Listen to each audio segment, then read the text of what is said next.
When Colonel Rachel Morgan was publicly stripped of her command in front of 2,000 soldiers at Camp Liberty, the Pentagon brass thought they were making an example of a controversial leader who had lost the confidence of her troops. But when 3 enemy battalions laid down their weapons and specifically requested to surrender only to the Iron Angel, those same officials realized they had just committed the most catastrophic military blunder in modern warfare history. Before we jump back in, tell us where you're tuning in from, and if this story touches you, make sure you're subscribed, because tomorrow I've saved something extra special for you. The morning sun cast harsh shadows across the Colorado mountains as Camp Liberty stirred to life with the mechanical precision that defined military installations worldwide. At 05:00 hours, the base hummed with the familiar sounds of reveille, boots on concrete, and the distant echo of drill sergeants molding civilians into warriors. But in the command center overlooking the sprawling complex, Colonel Rachel Morgan stood alone at the floor-to-ceiling windows, watching her soldiers begin another day of training while she contemplated decisions that would either save lives or cost them everything. At 38, Rachel possessed the kind of presence that commanded attention without demanding it. Her auburn hair was pulled back in the regulation style that somehow managed to look both professional and effortlessly elegant. Standing 5'7" in her perfectly pressed ACUs, she carried herself with the quiet confidence of someone who had earned respect through competence rather than inherited it through connections.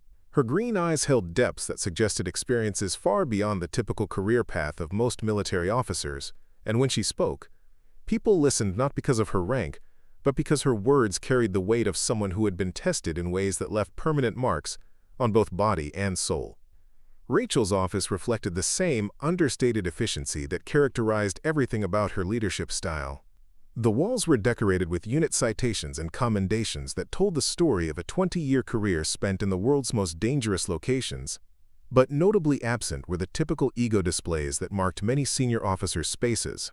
No photographs of herself shaking hands with politicians, no oversized flags or motivational posters about courage and sacrifice.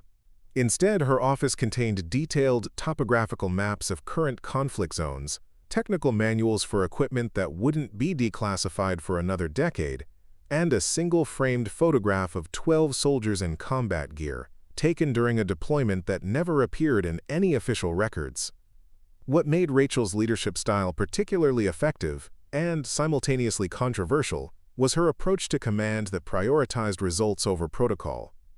While other colonels spent their time in endless briefings and political maneuvering designed to advance their careers, Rachel focused obsessively on the tactical and strategic elements that determined whether her soldiers returned home alive or in flag-draped coffins.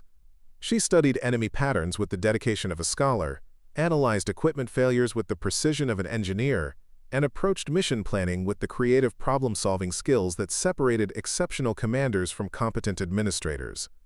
Her soldiers respected her because she never asked them to take risks she wouldn't take herself. During training exercises, Rachel could be found crawling through mud with her troops, testing equipment under the same conditions they would face in combat, and demonstrating tactical techniques with a hands-on approach that earned loyalty through shared hardship rather than demanded it through rank structure. When equipment failed during training, she personally investigated the causes. When soldiers struggled with new procedures, she worked alongside them until competency was achieved. When mission parameters changed, she adapted strategies with the kind of innovative thinking that kept casualties low while achieving objectives that other commanders considered impossible.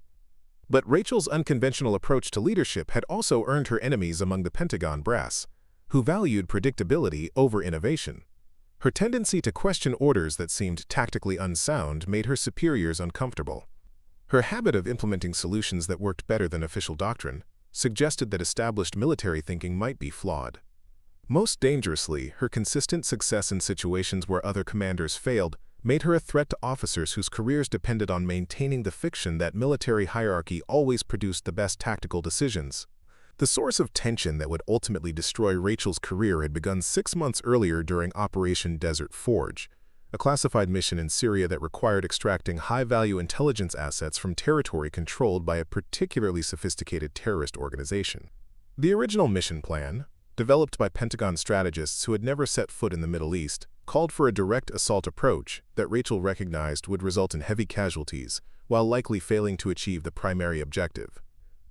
Rachel had requested permission to modify the mission parameters, proposing an alternative strategy that utilized psychological warfare and strategic deception to achieve the same goals with minimal risk to personnel.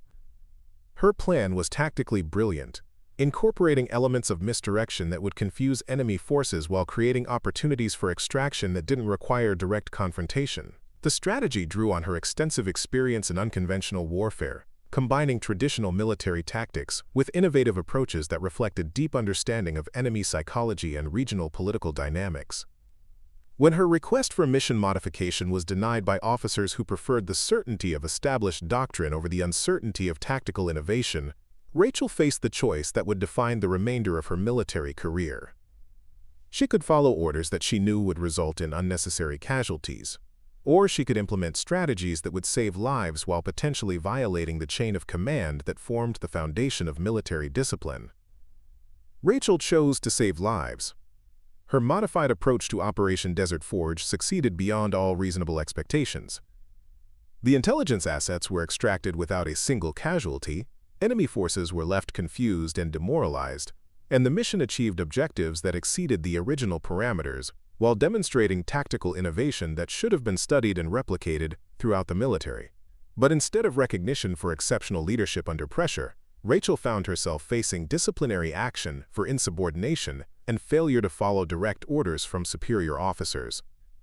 The investigation that followed Operation Desert Forge revealed the fundamental conflict between Rachel's results-oriented leadership style and the Pentagon's preference for predictable adherence to established procedures. Her superiors couldn't argue with her success, but they couldn't tolerate the precedent her actions might set if other commanders began questioning orders based on tactical considerations that challenged official doctrine. The military needed leaders who followed orders, not innovators who achieved better results through unauthorized methods. What made the situation particularly complicated was Rachel's reputation among enlisted personnel and junior officers who had served under her command. Stories of her tactical brilliance and genuine concern for soldier welfare had spread throughout military networks, creating a kind of underground legend that made her simultaneously invaluable and dangerous to Pentagon leadership. Soldiers requested transfers to units under her command, knowing that service with Rachel Morgan meant better training, more realistic preparation for combat conditions, and significantly higher survival rates during actual deployments. But reputation among the troops meant nothing when senior leadership had decided that Rachel's approach to command represented a threat to military discipline that required immediate correction. The decision to remove her from command wasn't based on failure or incompetence.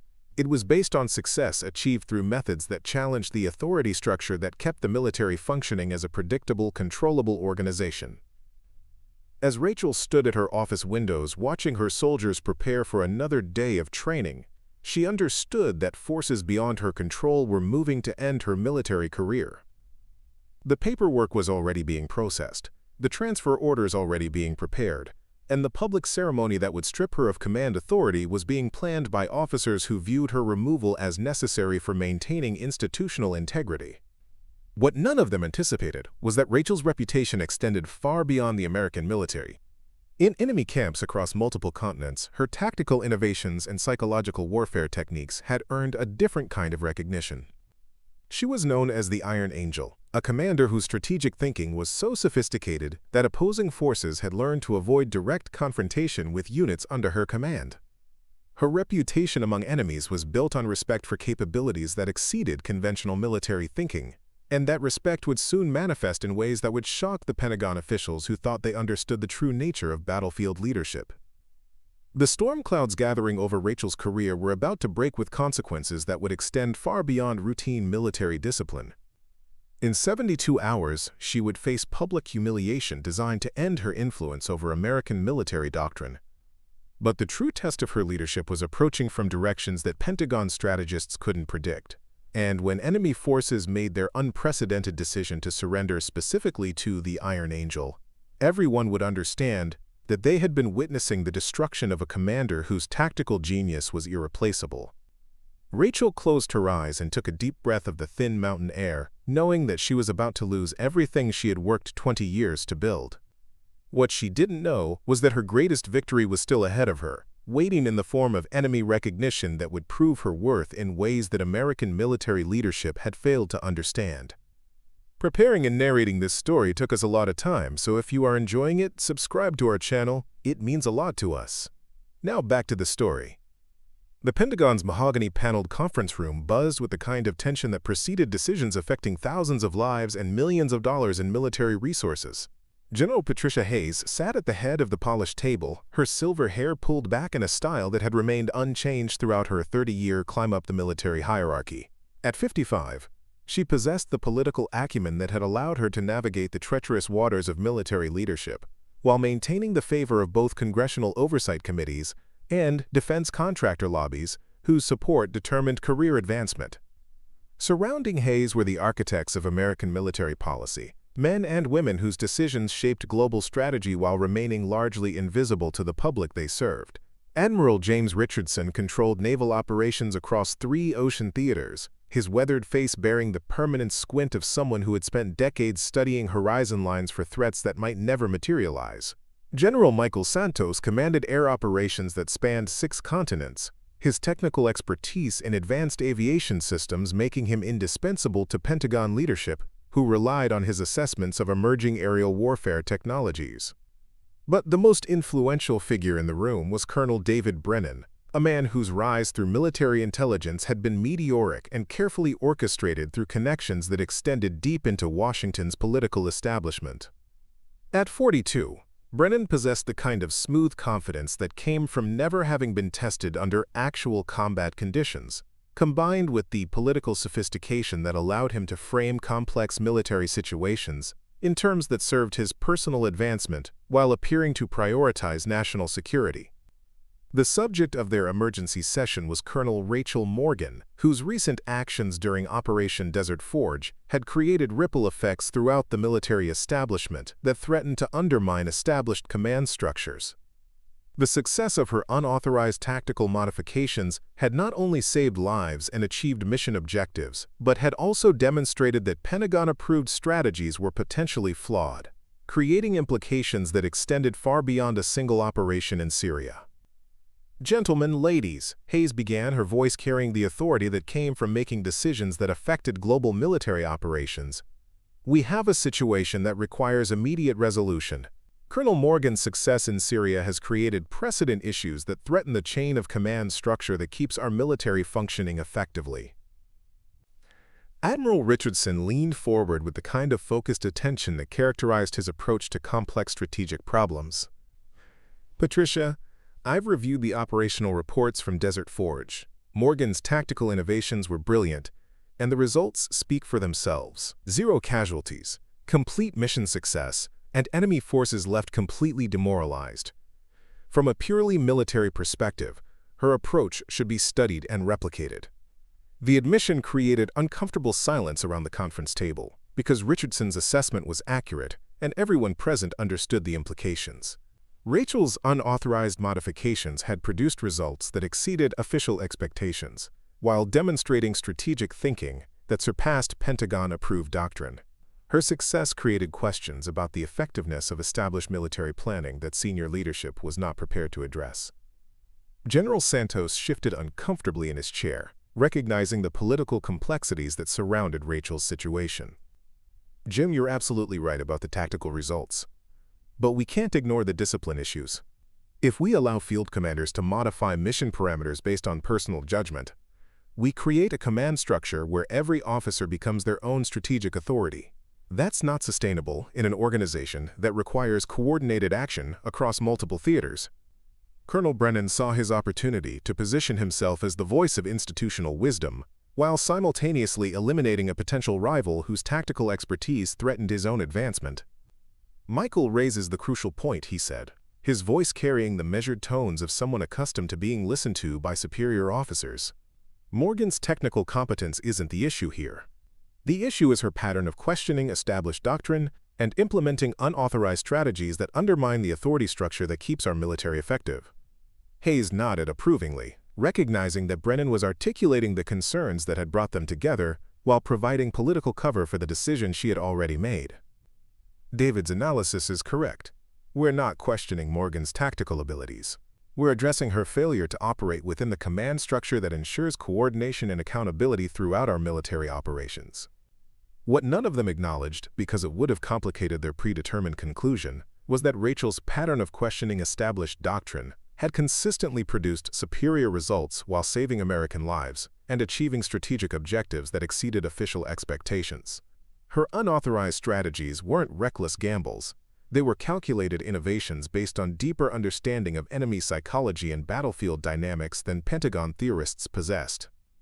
The intelligence reports that had triggered their emergency session painted a picture of Rachel's influence that extended far beyond her immediate command. Intercepted communications from enemy networks revealed discussion of the Iron Angel, American commander whose tactical unpredictability had forced opposing forces to completely revise their engagement strategies. Enemy leadership had issued standing orders to avoid direct confrontation with units under Rachel's command, recognizing that her innovative approaches to warfare created tactical disadvantages that conventional military responses couldn't counter. This enemy recognition of Rachel's capabilities should have been viewed as strategic advantage that could be leveraged in future operations. Instead, Pentagon leadership saw it as evidence that her unconventional methods were creating complications that disrupted established patterns of conflict that they understood and could manage predictably. Richardson attempted one final argument for preserving Rachel's command authority, recognizing that her removal would eliminate capabilities that couldn't be replaced through conventional military promotion. Patricia, I understand the discipline concerns, but we need to consider the strategic implications of removing Morgan from active command. Her psychological warfare expertise and tactical innovation have created advantages that took years to develop.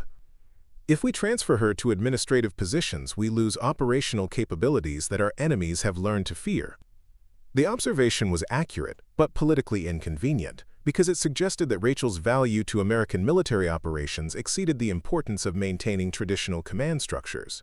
Hayes and her allies had already decided that institutional stability was more important than tactical innovation, regardless of the strategic costs that decision might create.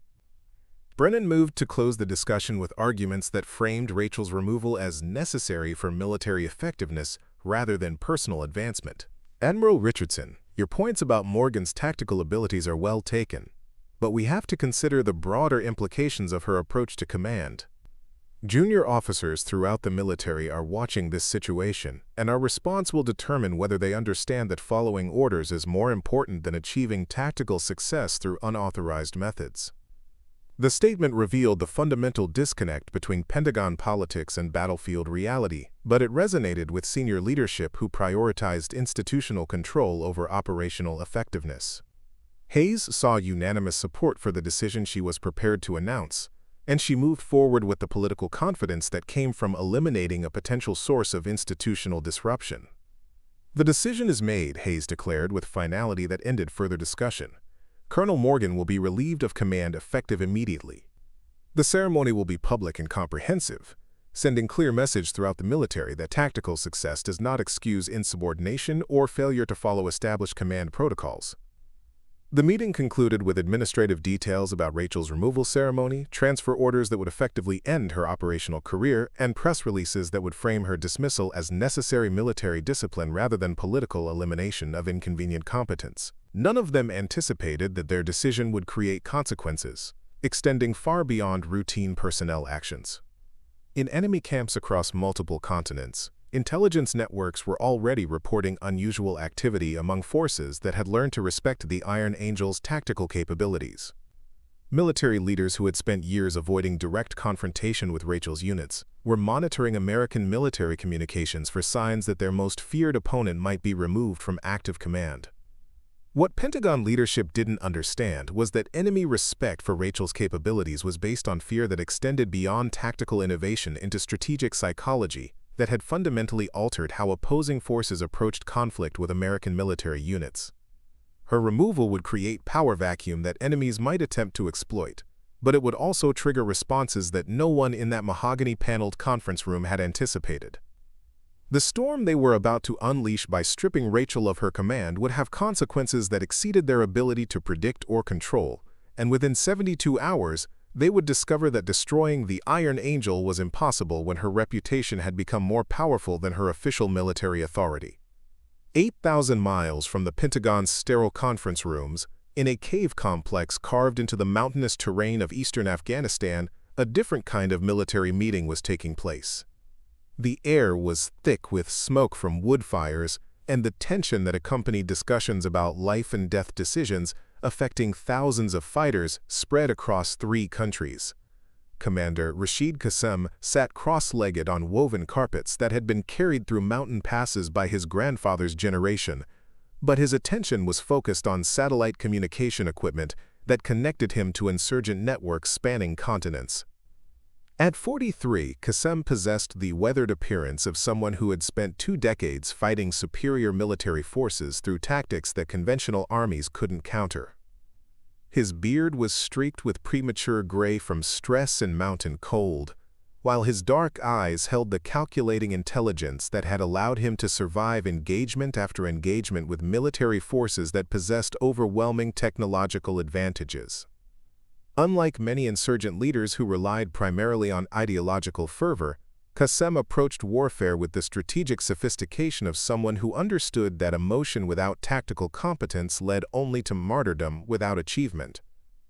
The men gathered around him represented the evolution of modern asymmetric warfare, fighters who combined traditional guerrilla tactics with technological capabilities that allowed them to coordinate operations across vast geographical areas while remaining invisible to conventional military intelligence. These weren't the desperate volunteers who characterized early insurgent movements, but professional warriors who had learned to exploit the weaknesses of technologically advanced military forces through psychological warfare and strategic deception that exceeded the capabilities of most military academies.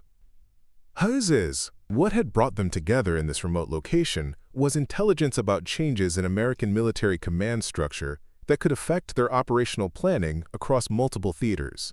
For the past 18 months, Qassem's network had been tracking the activities of an American commander whose tactical innovations had forced fundamental changes in how insurgent forces approached engagement with U.S. military units.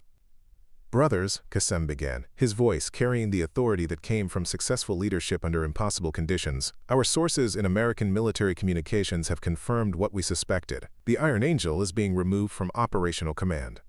The announcement created ripples of discussion throughout the gathering, because every fighter present had either encountered Rachel Morgan's tactical innovations directly or had received briefings about engagement strategies specifically designed to counter her psychological warfare techniques. Her reputation among enemy forces was based on respect earned through tactical competence that exceeded conventional American military doctrine, combined with strategic thinking that had forced insurgent networks to completely revise their operational approaches.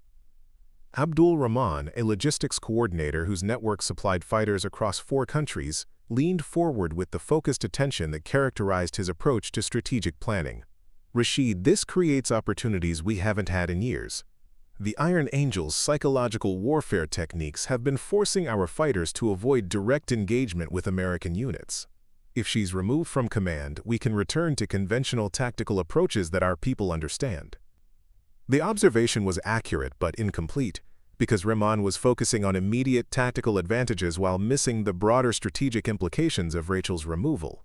Her influence on American military operations extended beyond individual engagements into comprehensive approaches to counterinsurgency that had been studied and replicated throughout U.S. command structures. Qassem had spent months analyzing Rachel's tactical innovations, recognizing that her approach to warfare represented evolution in American military thinking that could reshape conflict dynamics across multiple theaters. Her removal from command suggested internal conflicts within U.S. military leadership that could be exploited, but it also eliminated the one American commander whose strategic sophistication exceeded conventional military doctrine. "Abdul, your tactical assessment is correct, but you're missing the strategic picture," Qassem replied, his voice carrying the patience of someone accustomed to explaining complex situations to fighters whose experience was primarily operational rather than strategic. "The Iron Angel's removal isn't just about changing our engagement protocols. It represents fundamental changes in American military leadership that we need to understand before we can exploit." The intelligence reports that had triggered their emergency gathering painted a picture of Pentagon politics that revealed weaknesses in American military command structure that insurgent networks could potentially leverage. The decision to remove Rachel from operational command wasn't based on tactical failure or strategic inadequacy, but on political considerations that prioritized institutional control over operational effectiveness. This suggested divisions within American military leadership that could be exploited through psychological warfare and strategic pressure applied at crucial moments. What made Qassem's intelligence particularly valuable was his network's ability to intercept American military communications at levels that revealed decision-making processes rather than just operational orders. His sources had provided detailed information about the Pentagon meeting that had decided Rachel's fate, including verbatim discussions about the political motivations behind her removal and the institutional concerns that had overridden tactical considerations. Commander Hassan al-Mahmoud, whose fighters had been responsible for 3 successful ambushes against American patrols in Syria, raised concerns that reflected broader strategic thinking about long-term conflict objectives. Rashid, removing the Iron Angel might eliminate our most feared opponent, but it also removes the one American commander whose tactical thinking we could predict and counter. Her replacement might be more conventional but also more unpredictable. The observation demonstrated sophisticated understanding of strategic psychology, because al-Mahmoud was recognizing that known enemies with predictable capabilities were sometimes preferable to unknown opponents whose tactical approaches couldn't be anticipated. Rachel's reputation among insurgent forces was built on respect for her innovations, but that respect also meant that her methods had been studied and countered through years of tactical adaptation. Qassem nodded approvingly, recognizing that al-Mahmoud was thinking beyond immediate tactical advantages toward long-term strategic implications. Hassan raises the crucial point. The Iron Angel's removal creates both opportunities and uncertainties. We know her capabilities and have developed counter-strategies. Her replacement will require months of observation before we understand their tactical preferences and psychological approaches.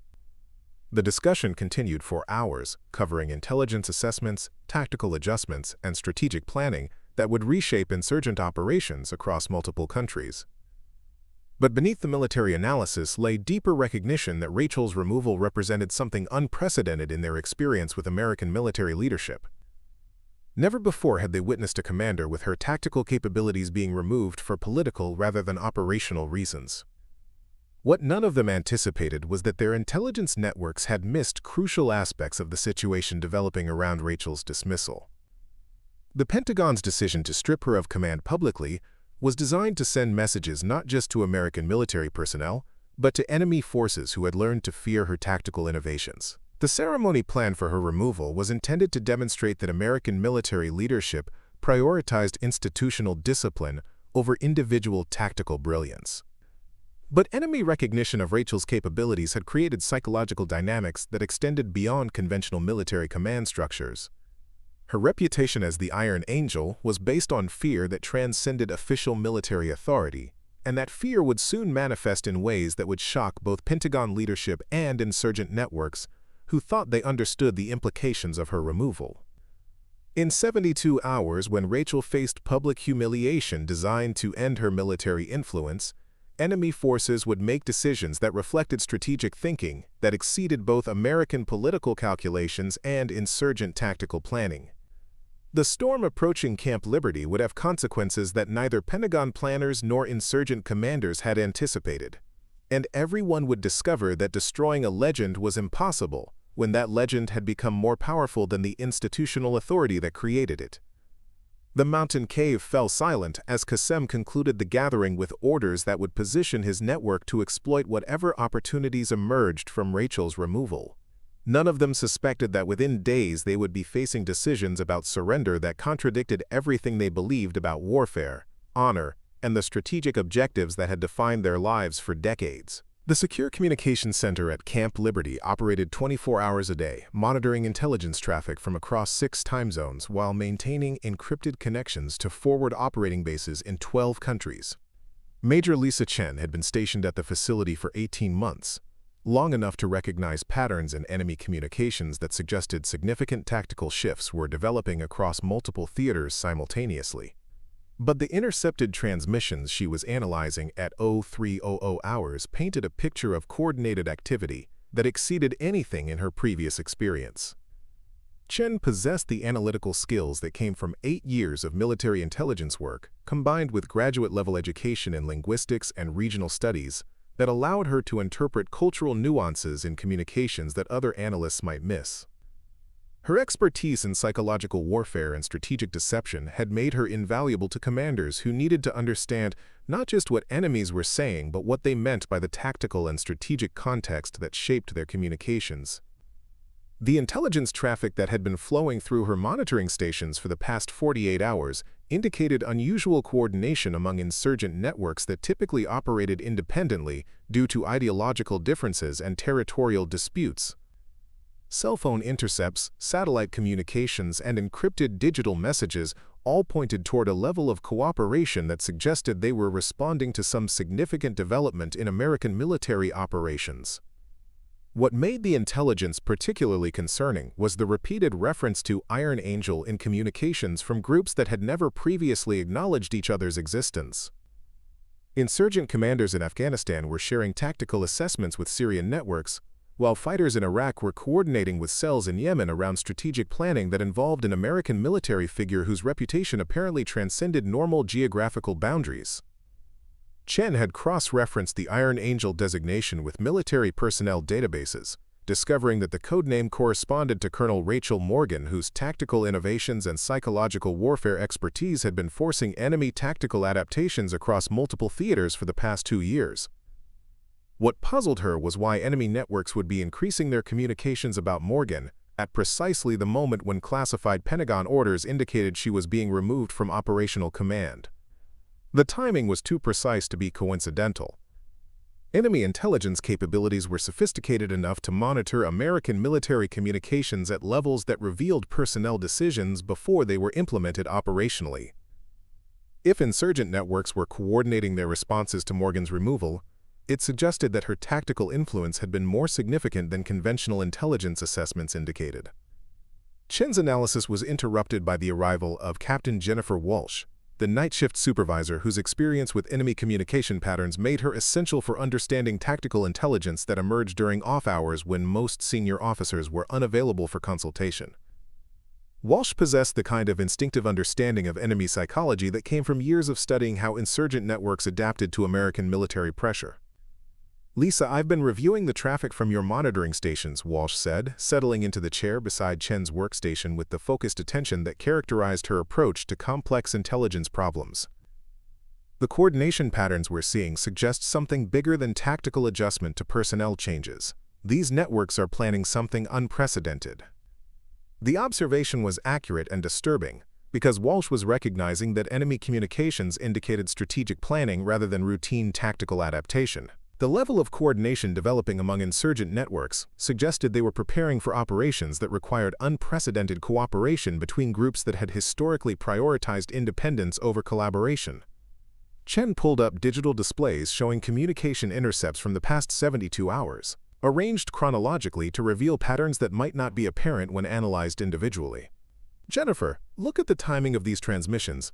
They're not responding to Morgan's removal, they're anticipating it. Someone in their intelligence networks had advanced knowledge of Pentagon decisions that haven't been announced publicly." The implications were staggering, because Chen was identifying security breaches that allowed enemy forces to monitor American military decision-making at levels that could compromise ongoing operations and endanger personnel whose safety depended on operational secrecy. If insurgent networks possessed intelligence about Colonel Morgan's removal 72 hours before the public ceremony, their sources extended into Pentagon planning sessions that were supposed to be secure from foreign surveillance. Walsh studied the communication patterns with growing concern, recognizing tactical indicators that suggested enemy forces were preparing for something that exceeded routine operational planning. "Lisa, these coordination patterns remind me of intelligence traffic we intercepted before major insurgent offensives. But they're not planning attacks. They're planning something else entirely." The assessment was troubling because Walsh was identifying strategic preparations that resembled those preceding large-scale military operations, but the tactical indicators suggested enemy forces were organizing around defensive rather than offensive objectives. The intelligence traffic indicated they were preparing for American military responses to actions they hadn't yet taken, which suggested planning that exceeded conventional insurgent tactical thinking. Chen expanded her analysis to include communication intercepts from allies and neutral countries, searching for patterns that might explain why enemy networks were coordinating around Colonel Morgan's removal with such unprecedented cooperation. What she discovered created implications that exceeded the scope of routine intelligence analysis and entered territory that required immediate attention from senior command authority. Intelligence stations throughout Europe and Asia were reporting unusual activity among military attachés and diplomatic personnel from countries that maintained unofficial connections to insurgent networks. Phone calls, encrypted messages, and diplomatic communications all indicated heightened interest in American military personnel changes, specifically focusing on Colonel Morgan's tactical capabilities and the strategic implications of her removal from operational command. "Jennifer, this extends beyond insurgent networks," Chen said, her voice carrying the urgency that accompanied discovery of intelligence that could affect national security at levels that exceeded local military operations. "We're seeing coordination between enemy tactical networks and diplomatic intelligence that suggests state-level involvement in monitoring Morgan's situation." The observation was accurate and dangerous, because Chen was identifying intelligence patterns that suggested enemy coordination involving both insurgent networks and nation-state actors whose strategic objectives might align around exploiting perceived weaknesses in American military leadership. The removal of Colonel Morgan was being monitored by forces whose capabilities and objectives extended far beyond conventional asymmetric warfare. Walsh immediately recognized the implications of Chen's analysis, understanding that intelligence indicating state-level coordination around American military personnel decisions required immediate escalation to command authority that possessed clearance to address strategic threats involving multiple adversaries. "Lisa, we need to brief Colonel Morgan about this intelligence immediately. If enemy networks are coordinating around her removal, she needs to understand the strategic context before the ceremony." But Chen's additional analysis revealed complications that made immediate briefing impossible through normal channels. The intelligence traffic indicated that enemy networks possessed detailed knowledge about the timing and public nature of Morgan's removal ceremony, suggesting their sources extended into Pentagon planning that was compartmentalized beyond normal military communication protocols. "Jennifer, we can't brief Morgan through standard channels," Chen replied, her voice reflecting recognition of security considerations that complicated their response to developing threats. "If enemy intelligence sources extend into Pentagon planning, any communication about this analysis could compromise our understanding of their capabilities while potentially endangering sources we haven't identified." The intelligence picture that emerged from their analysis painted a complex strategic situation that exceeded the scope of routine personnel actions and entered territory involving national security considerations that most military officers would never encounter throughout their careers. Colonel Morgan's removal was being monitored and potentially exploited by adversaries whose strategic thinking extended far beyond tactical responses to American military leadership changes. What neither Chen nor Walsh anticipated was that their intelligence analysis was identifying preparations for enemy actions that would transform Colonel Morgan's public humiliation into strategic victory, demonstrating capabilities that Pentagon leadership had failed to understand. In 48 hours, the coordination they were tracking would manifest in ways that would shock everyone who thought they comprehended the true scope of battlefield leadership and enemy recognition of tactical expertise that transcended official military authority. The storm building around Morgan's removal was about to break with consequences that would extend far beyond routine military discipline into strategic implications that would reshape understanding of modern warfare and the respect that enemies could develop for opponents whose tactical innovations exceeded conventional military thinking. The pre-dawn darkness at Camp Liberty carried an unusual tension that seemed to settle over the base like morning fog rolling down from the Colorado mountains. Sergeant First Class Marcus Thompson had been conducting security rounds for 12 years, long enough to recognize when the normal rhythms of military life were disrupted by undercurrents that most personnel couldn't identify but everyone could feel. As he walked the perimeter roads connecting the base's key facilities, his trained eye caught details that suggested today would be anything but routine. Thompson had served under Colonel Rachel Morgan for 14 months. Long enough to understand that her leadership style created loyalty among enlisted personnel that went far beyond normal military relationships. Her approach to command that prioritized soldier welfare over political advancement had earned respect that couldn't be manufactured through rank or regulation. When word spread through unofficial channels that Morgan was being stripped of command in a public ceremony, The reaction among her troops was immediate and profound. What Thompson observed during his security rounds painted a picture of brewing confrontation that exceeded normal military discipline. Soldiers who had requested transfers to serve under Morgan's command were gathering in small groups. Their conversations low and intense as they processed news that their respected leader was being removed for political reasons that had nothing to do with tactical competence or soldier welfare. The usual pre-deployment energy that characterized Camp Liberty had been replaced by something darker and more dangerous. At the motor pool, where vehicle maintenance created constant activity throughout the night shift, Corporal Sarah Martinez supervised repairs with the kind of focused attention that came from understanding that equipment failure in combat zones meant death for the soldiers who depended on reliable transportation. But her concentration was being disrupted by conversations among mechanics who were expressing anger about Morgan's treatment, in terms that suggested their loyalty to their colonel exceeded their respect for Pentagon authority. Sergeant Thompson, Martinez called as he approached her workstation, her voice carrying the professional respect that characterized interactions between experienced enlisted personnel. "Have you heard anything official about the ceremony this morning? The rumors spreading through the base are creating tension that's affecting work performance." Thompson understood that Martinez was asking about more than ceremony details. She was trying to assess whether the anger building among Morgan's troops might manifest in ways that could compromise military discipline or create security problems during what was already a politically sensitive situation. Her mechanics were expressing sentiments that bordered on insubordination, and she needed guidance about how to maintain order while acknowledging legitimate grievance about their commander's treatment. "Sarah, I've been told to maintain normal security protocols and ensure that all personnel attend the ceremony as ordered," Thompson replied, his carefully neutral tone reflecting awareness that his own loyalties were being tested by circumstances that placed institutional duty in conflict with personal respect for superior leadership. "But I'm also hearing things that suggest today might test everyone's understanding of what military discipline really means." The observation was accurate and troubling, because Thompson was recognizing that Morgan's removal was creating divisions within the enlisted ranks that challenged fundamental assumptions about military hierarchy and loyalty.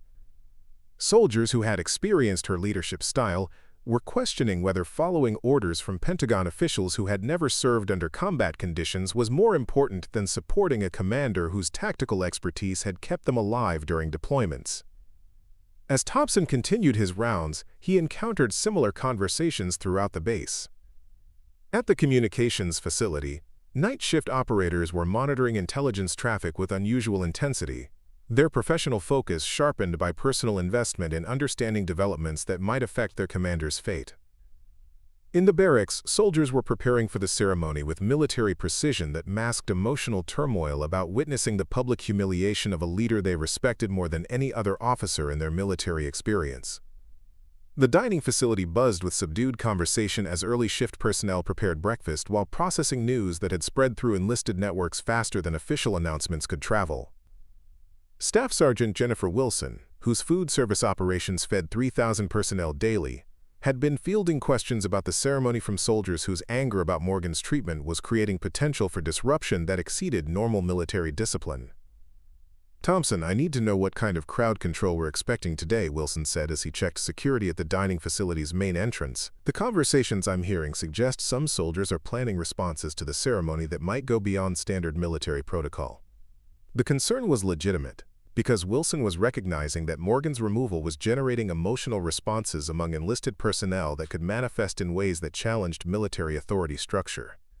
Soldiers who had witnessed her tactical innovations and personal dedication to troop welfare were expressing loyalty that transcended normal command relationships, creating potential for confrontation with officers who were implementing Pentagon directives.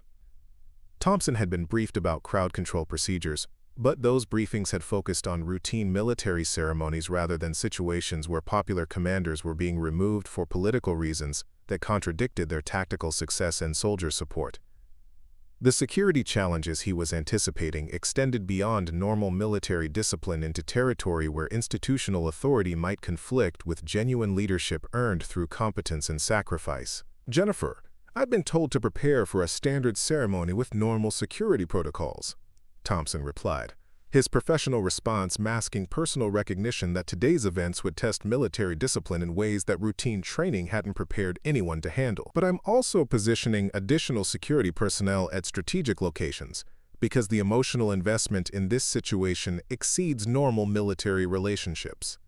What Thompson didn't mention, because it would have violated operational security, was that his security briefing had included intelligence about unusual enemy activity that suggested adversaries were monitoring developments at Camp Liberty with interest that exceeded routine surveillance of American military operations. The combination of internal tension among Morgan's troops and external enemy attention created security challenges that required careful management to prevent situations that could compromise both military discipline and operational security.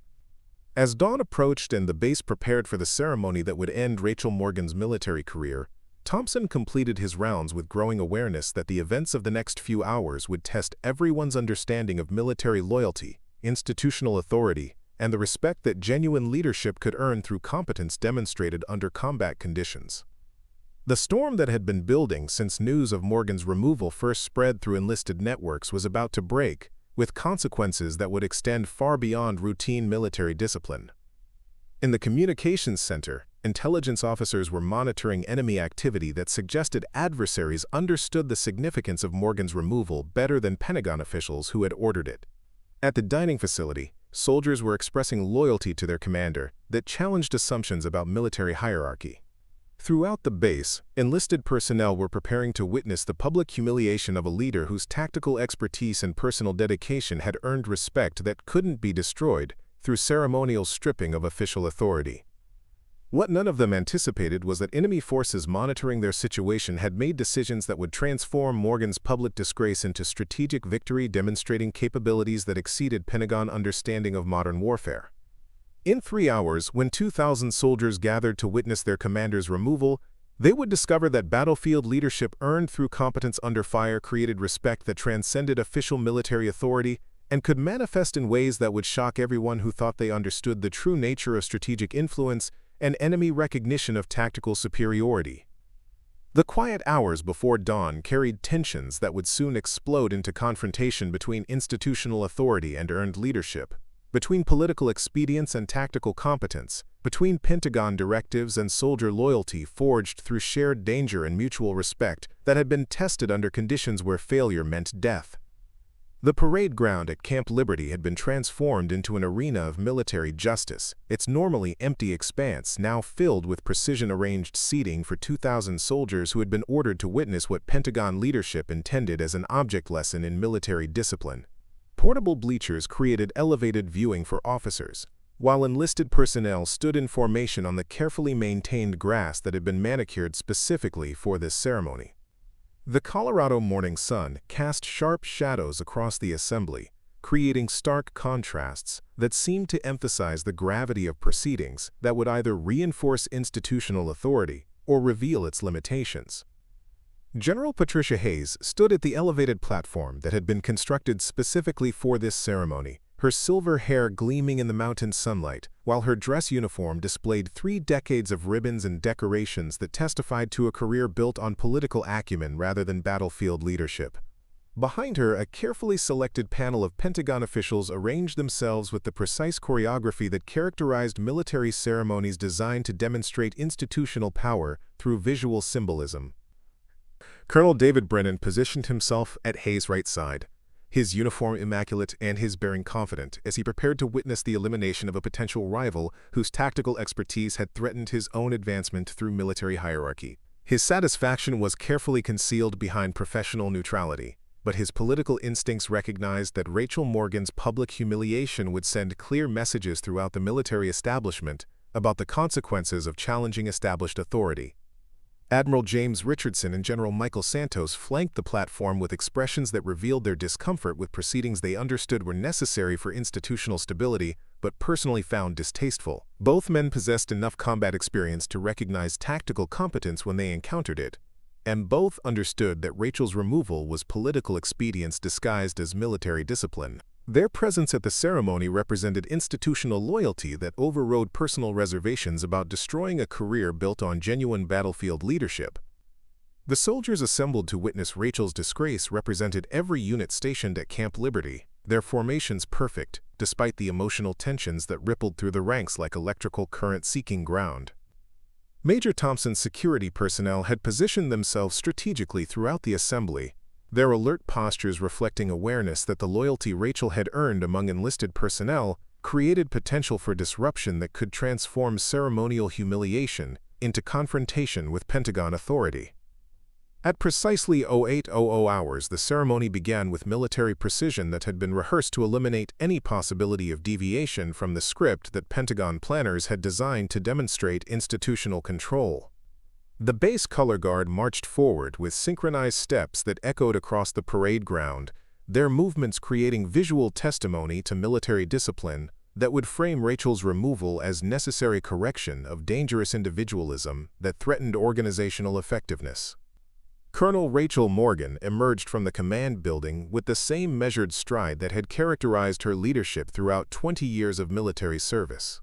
Her uniform was perfectly pressed, her bearing erect, and her expression neutral, despite the recognition that she was walking toward public humiliation designed to end her career while sending warnings to any other officer who might consider tactical innovation more important than institutional conformity. What struck the assembled soldiers most profoundly was Rachel's dignity in the face of circumstances that would have broken lesser officers. She approached the platform with professional composure that transformed her walk across the parade ground into demonstration of character that couldn't be destroyed through ceremonial stripping of official authority. Her calmness in the face of public disgrace revealed strength that transcended military rank and suggested leadership qualities that existed independent of institutional recognition. General Hayes began the ceremony with prepared remarks that framed Rachel's removal as necessary military discipline, while carefully avoiding any reference to her tactical successes or the strategic innovations that had made her removal politically necessary. Ladies and gentlemen, we are gathered to address conduct that undermines military discipline and threatens the chain of command structure that ensures mission effectiveness across all theaters of operation.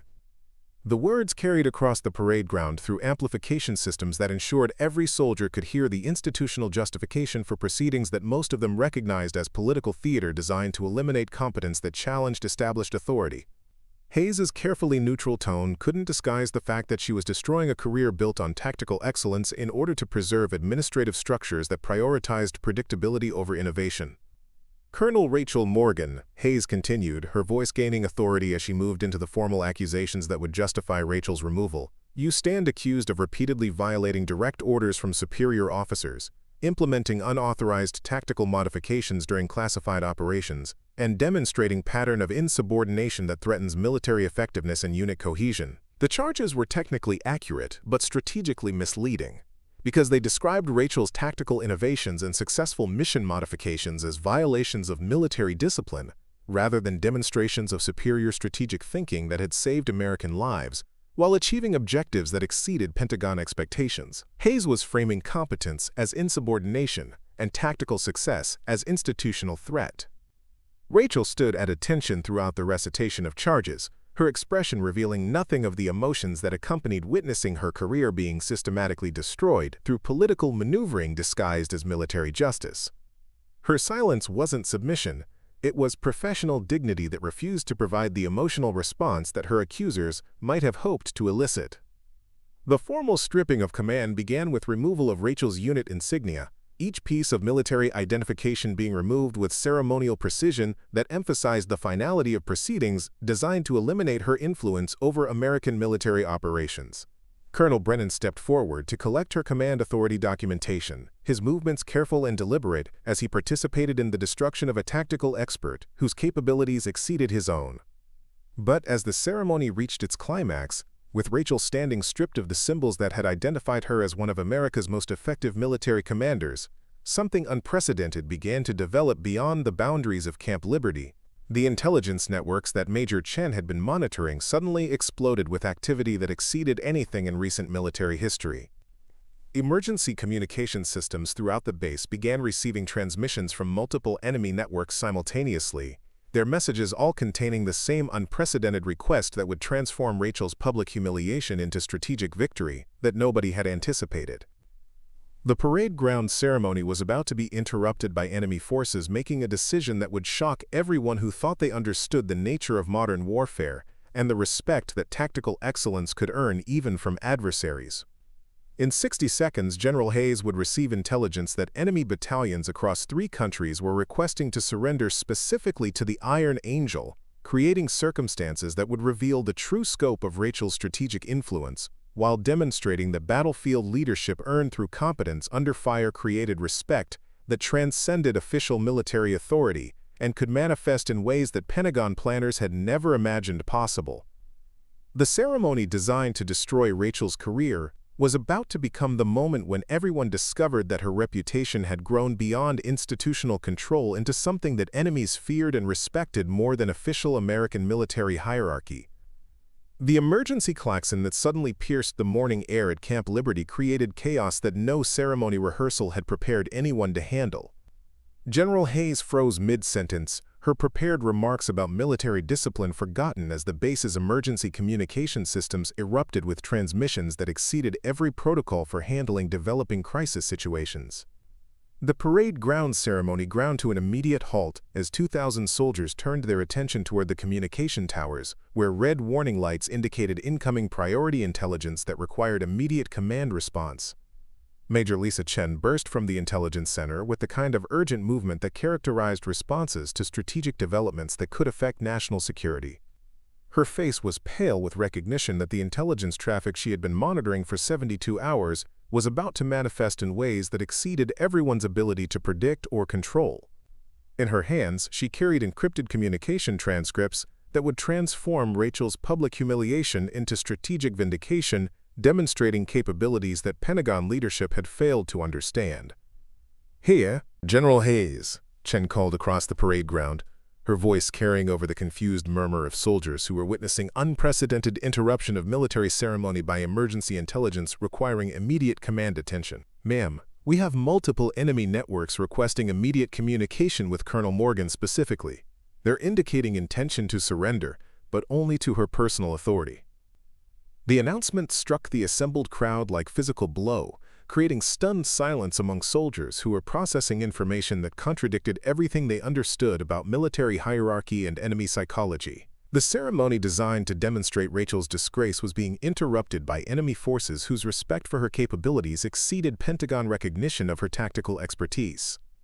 General Hayes moved toward Chen with the rapid stride of someone whose political instincts recognized that developing circumstances threatened to completely undermine the institutional message that the ceremony was designed to communicate.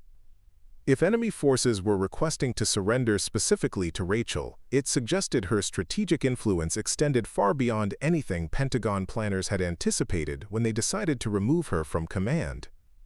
"Major Chen, explain the specific nature of these communications," Hayes demanded, her voice carrying authority that attempted to maintain control over circumstances that were rapidly exceeding her ability to manage through conventional military protocol. "What enemy forces are involved, and what are their precise surrender conditions?" Chen consulted her encrypted transcripts with the professional focus that characterized her approach to intelligence analysis under pressure, but her hands trembled slightly as she processed information that challenged fundamental assumptions about modern warfare and enemy recognition of American military leadership. "Ma'am, we have confirmed communications from insurgent networks in Afghanistan, Syria, and Yemen. All 3 are specifically requesting surrender negotiations with the Iron Angel, their designation for Colonel Morgan. They're refusing to surrender to any other American authority." Admiral Richardson stepped forward with the strategic thinking that had guided his naval career through multiple conflict zones, recognizing that enemy willingness to surrender represented strategic opportunity that couldn't be ignored regardless of the political complications it created for Rachel's removal ceremony. "Patricia, if these surrender offers are legitimate, we're looking at potential resolution of conflicts that have been consuming military resources for years. We need to understand their complete terms before making any decisions about how to respond." But Colonel Brennan saw immediate threat to the institutional authority that the ceremony was designed to reinforce, recognizing that enemy surrender specifically to Rachel would completely undermine Pentagon arguments about her unsuitability for command. His political instincts understood that allowing her to accept enemy surrender would transform her from disgraced officer into strategic asset whose capabilities exceeded those of the officials who had ordered her removal. Admiral Richardson, we can't allow enemy manipulation of our internal military discipline, Brennan argued, his voice carrying urgency that reflected recognition that his own advancement could be threatened if Rachel's strategic value was demonstrated publicly. These surrender offers could be psychological warfare designed to create exactly this kind of disruption to our command authority. The debate that erupted among Pentagon officials revealed fundamental conflicts between political expedience and strategic opportunity that characterized much of American military decision-making. Hayes found herself facing circumstances that challenged every assumption underlying Rachel's removal, while potentially creating strategic advantages that couldn't be achieved through conventional diplomatic or military pressure. Rachel remained standing at attention in the center of the parade ground, stripped of her command insignia but maintaining the dignified bearing that had characterized her response to institutional betrayal. Her expression revealed nothing of the emotions that accompanied witnessing enemy forces demonstrate respect for her capabilities that exceeded Pentagon recognition of her strategic value. Major Chen received additional communication updates through her secure radio, each transmission adding complexity to developing situation that was transforming routine military discipline into strategic crisis requiring immediate high-level decision-making. General Hayes, the surrender offers are expanding. We now have confirmed requests from 7 different enemy networks, all specifically demanding negotiation with Colonel Morgan. They're indicating willingness to provide intelligence about planned operations in exchange for personal surrender to the Iron Angel. The revelation created implications that extended far beyond Rachel's individual career into strategic opportunities that could reshape American military operations across multiple theaters. Enemy networks that had never cooperated were apparently coordinating their surrender around respect for tactical expertise that Pentagon officials had dismissed as institutional threat requiring elimination. General Santos recognized strategic implications that exceeded the scope of ceremonial military discipline. Understanding that enemy surrender offers represented intelligence opportunities that could save American lives while achieving strategic objectives through diplomatic rather than military means. Patricia, regardless of our concerns about chain of command, we're facing potential intelligence windfall that could affect operations across 3 continents. We need to seriously consider allowing Morgan to handle these negotiations. But Hayes faced political considerations that complicated strategic decision-making. Recognizing that allowing Rachel to accept enemy surrender would effectively vindicate her tactical approaches while undermining institutional authority that the ceremony was designed to reinforce. The developing situation was forcing choice between strategic opportunity and political consistency that would determine both Rachel's future and Pentagon credibility regarding military leadership assessment. The parade ground had become center of strategic crisis that exceeded everyone's preparation for handling enemy surrender offers that specifically targeted American officer whose career was being destroyed for political reasons that had nothing to do with tactical competence or strategic effectiveness. In the next few minutes, decisions would be made that would either waste unprecedented strategic opportunity or demonstrate that battlefield leadership earned through tactical excellence created respect that transcended official military authority and could manifest in ways that challenged fundamental assumptions about modern warfare and enemy psychology. The transformation that occurred on Camp Liberty's parade ground in the space of 30 minutes would be studied in military academies for decades as the moment when institutional arrogance collided with strategic reality and lost completely. General Hayes found herself facing a choice that would either demonstrate unprecedented military leadership or reveal the catastrophic consequences of political decision-making that ignored battlefield expertise. 7 enemy networks across 3 continents were refusing to surrender to anyone except the officer she had just finished publicly humiliating. The secure communication equipment that had been hastily transported to the parade ground crackled with incoming transmissions from insurgent commanders whose reputations for tactical sophistication were matched only by their historical refusal to consider any form of negotiation with American military forces. These weren't desperate fighters seeking escape from hopeless military situations. These were strategic leaders whose decision to surrender represented calculated recognition that continued conflict was less advantageous than peace negotiated with an American commander they respected. Commander Rashid Qassem's voice emerged from the communication system with the measured authority that had characterized his leadership of one of the most effective insurgent networks in modern warfare. "This is Commander Qassem speaking to American military leadership. My forces are prepared to surrender all weapons and provide complete intelligence about planned operations. but only to the officer you call Colonel Morgan, whom we know as the Iron Angel. We will negotiate with no other American authority." The directness of Qasem's communication stunned Pentagon officials who had never witnessed enemy forces making demands about American military personnel while simultaneously offering strategic concessions that could reshape regional conflict dynamics. His willingness to surrender was conditioned on respect for Rachel's tactical capabilities that exceeded Pentagon recognition of her strategic value.